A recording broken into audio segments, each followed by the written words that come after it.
NRX-055 バウンドドッグ。地球連邦軍がニュータイプ研究所の協力のもとに開発した試作可変モビルアーマーである。本機はサイゴミシステムを搭載したニュータイプ専用の機体だが、ファンネルやビットといった無線式攻撃端末を装備していない。MRX-009 サイコガンダム同様、バウンドドッグが搭載するサイコミシステムは主に操作系に関係するものであった。またサイコガンダムと同じく機外からの遠隔操作も可能で、その機能は従来機よりも改善されたと言われる。一方で本機のサイコミシステムはパイロットの意識を機体が発するサイコウェーブで拘束する機能も備えていた。この結果より高い戦闘力を発揮したが、登場する強化人間の精神により大きな負担をかけた。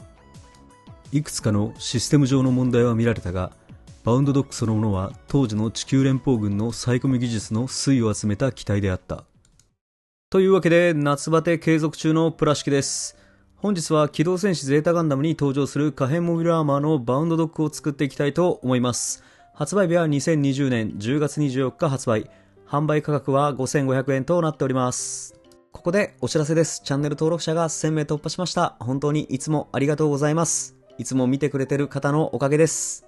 これからも楽しい動画を皆さんにお届けできるよう頑張りますので、よかったらグッドボタン、チャンネル登録で応援の方よろしくお願いします。さあ、今回のバウンドドッグですが、今月のゼータガンダム可変機シリーズ、ギャプランに続きといったところですね。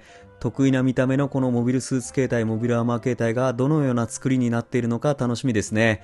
そしてバウンドドッグは30メーター近い高さがあるので、箱もマスターグレードサイズだったんですが、サイズ感どのようになっているかも見ていきたいと思います。それでは早速内容物をチェックしていきたいと思います。内袋は7袋となっていました。ランナー並べてみたんですが、このような感じになっています。パーツはそんなにものすごい大きいわけではないですね。パーツ数はまずまずあるかなといった印象でした。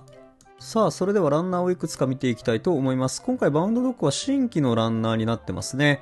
こちらスカートの部分、結構こちらは大きいですね。そしてピンクのこのランナー特徴的ですね。ディテールは全体的にまずほどほどに入っているといった印象でしょうか。この辺りも結構パイプの描写など細かいですね。武器なども搭載をされています。そしてこちらがゴム系のパーツの動力パイプになってますね。そしてビームサーベルが2本ついています。そしてこれアクションベースの5番がついてますね。この台座の方も付属をしていました。そして今回ポリキャップはこれのみですね。そしてホイールシールはシンプルなものが付属。それでは説明書ですね。今回は冊子の説明書、カラーと白黒の説明書となっていました。結構内容、ボリュームありましたね。工程的にはそこまでものすごく多いわけではありませんでした。こういう白黒のタイプの説明書、そして変形の説明書となっています。こういった感じですね。こう内部の部分にはこういった細かい設定なども書かれていました。結構読み応えがある感じに仕上がっていましたね。余剰パーツですが、アクションベースに出るのとポリキャップ、そしてサーベルが1本余剰になるみたいですね。それ以外は余剰パーツはありません。パーツ切り出してみたんですが、このような感じになっています。結構体が細い機体なので、そこまで大きいパーツはなかったですね。早速組み立てたものを見ていきたいと思います。まず胴体パーツ。こちらは合わせ目が肩部分と脇の下部分に出ますね。そしてこの位置に合わせ目が少し出ますが、段落ちモールド化処理をされていました。結構独特な胴体をしてますよね。このような感じになっています。続いて頭部パーツ。この物合いの位置動くんですが、かなり物合いのシール貼るのが小さすぎてかなり大変でした。少しシワがいるので塗ってもいいかもしれないですね。そして出来上がった頭部がこちら。このように結構スタイリッシュな感じの頭部となっています。合わせ目なんかはもう基本パーツ分割で目立たないような頭部となっていました。この頭のトップの位置は黄色のホイールシールで補うような感じですね。そして裏面にはこのようにある程度モールドなども刻まれているような感じの作りとなっていました。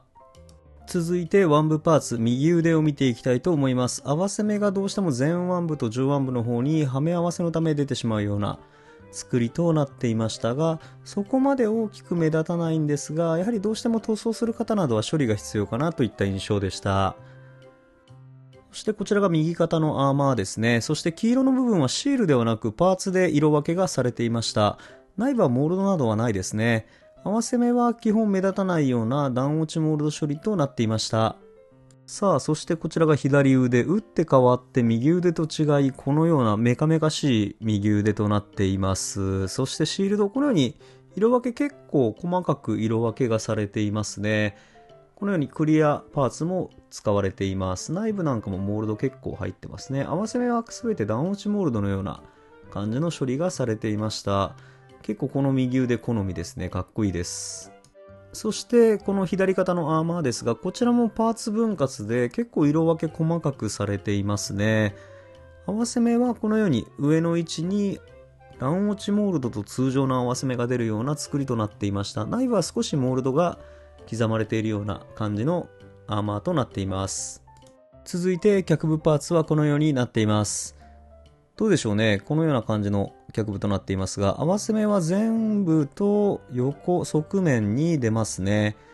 このような感じ。そして後ろにも合わせ目が出るようになっています。そしてこの関節関係にも合わせ目がずっと出るような感じとなっているんですが、ものすごく目立つというわけではありませんでした。結構色分けなんか細かくできていますよね。そしてこのような動力パイプ、そして裏面なんかにも合わせ目は少し出るようになっていました。そしてバウンドドッグといえばこの腰部パーツ、かなり大きなサイズとなっています。スカートのような感じになっていますね。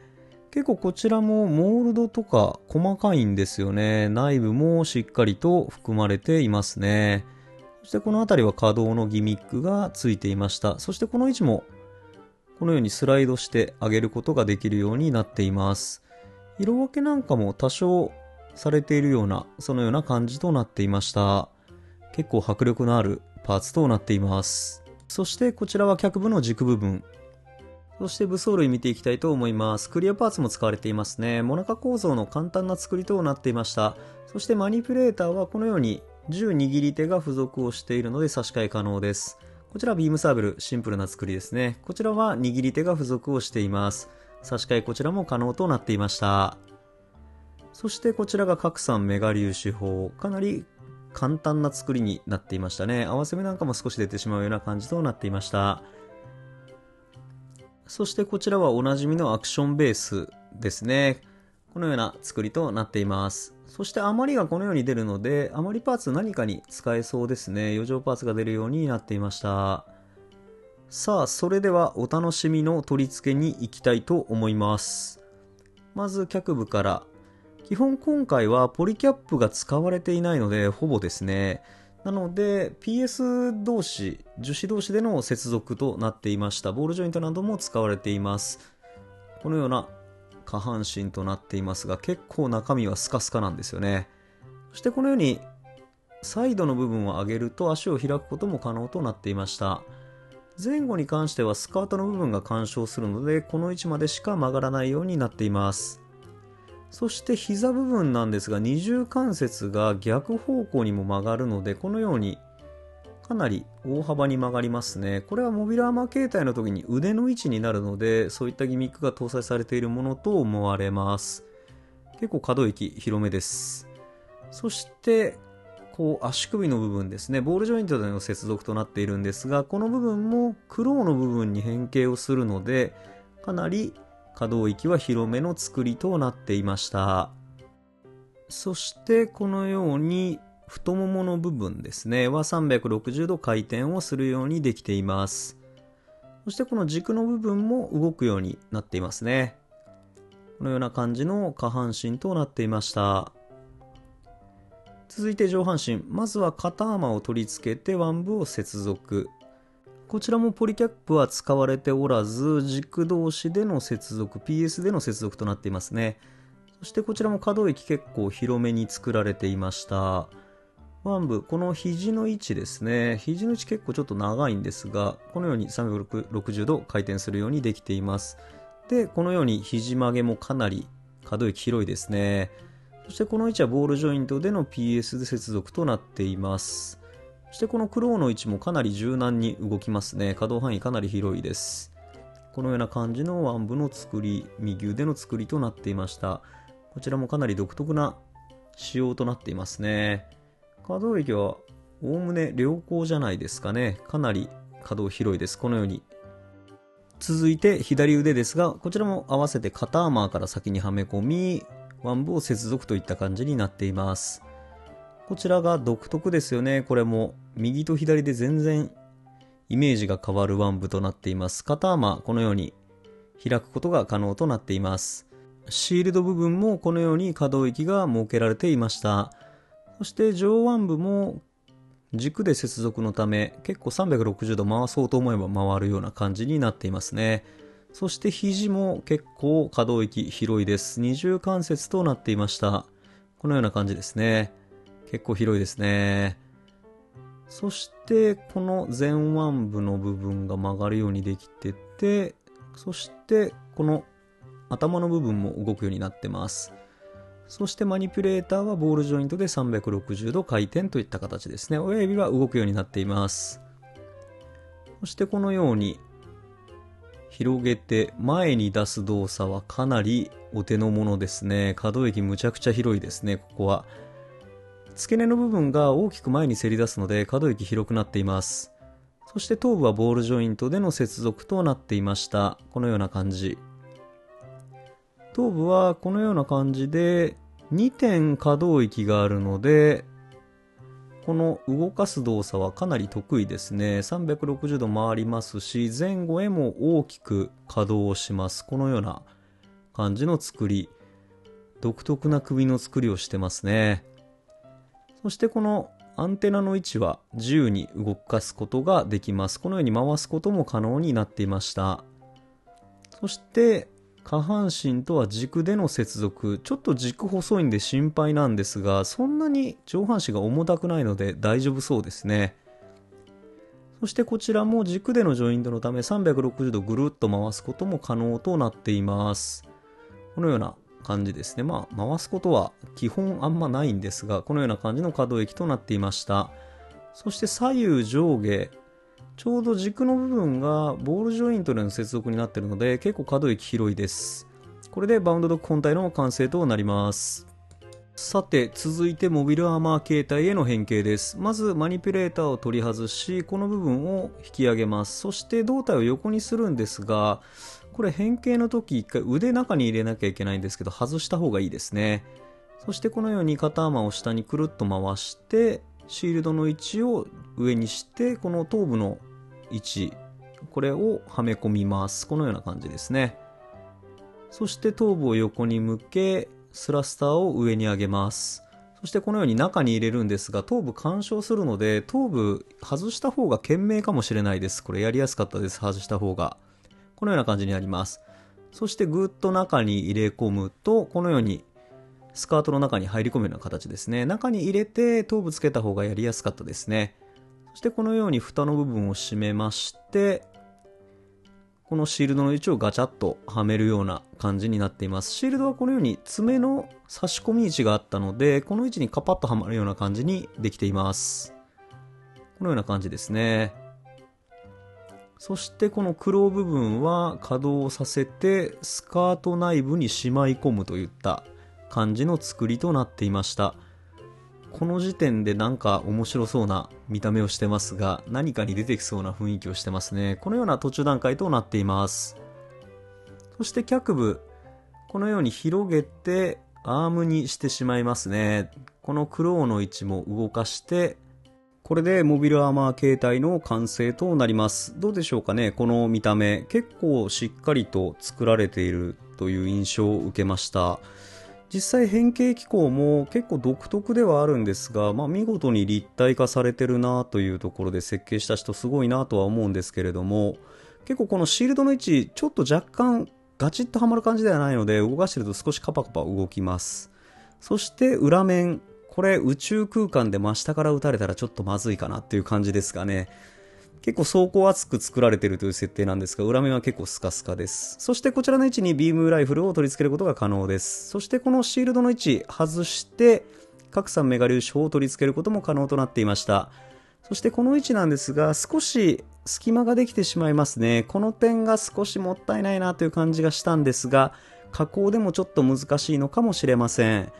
それでは完成、ポージング、エンディングに行きましょう。さあ、バウンドドッグ完成しました。どうでしょうか、このいでたち。かなり大きなモビルスーツとなっています。結構色分けが優秀ですね。かなり細かい部分まで色分けされていました。細かい部分はホイールシールで補う必要があるんですが、結構おおむね素組みでもいい出来なんじゃないでしょうか。さあ、それではちょっとしたポージングをしていきたいと思います。まずビームライフルですね。そしてこちらがビームサーベルとなっています。そしてこのモビルアーマー形態、かなり独特なモビルアーマー形態となっています。後ろからはこんな感じ、結構強そうな感じですよね。いい感じのモビルアーマー形態に完全再現じゃないでしょうか。大きさとしては並べてみるとこんな感じ、かなりアッシマよりも相当大きいですね。かなりの大きさとなっていました。さあ皆さんいかがだったでしょうか。バウンドドッグ作ってみて結構かっこいいキットになっていたんではないでしょうか。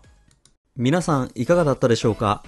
今回 HGUC144 分の1バウンドドッグを作った感想ですが、完全新規のキットで巨大な迫力ある姿を見事に再現したキットになっていました。色分けも大部分は成型色で再現されているため、素組みでも非常に見栄えがいいです。各関節は PS メインでの接続ですが、結構しっかりと保持力もあり、動かしていてもポロリしたりといったことはありませんでした。各可動域も優秀な部類かと思います。モビルアーマー形態も独特の見た目を見事に再現し、変形機構もよく考えられており、見事に立体化されているのではないでしょうか。飾る用のアクションベースも付属しており、全体的に非常に充実したキットになっていました。それでは今回はこの辺で。初めての方もいつも見てくれている方もご視聴ありがとうございました。よかったらチャンネル登録などしてもらえるととても嬉しいです。それではまた次の動画でお会いしましょう。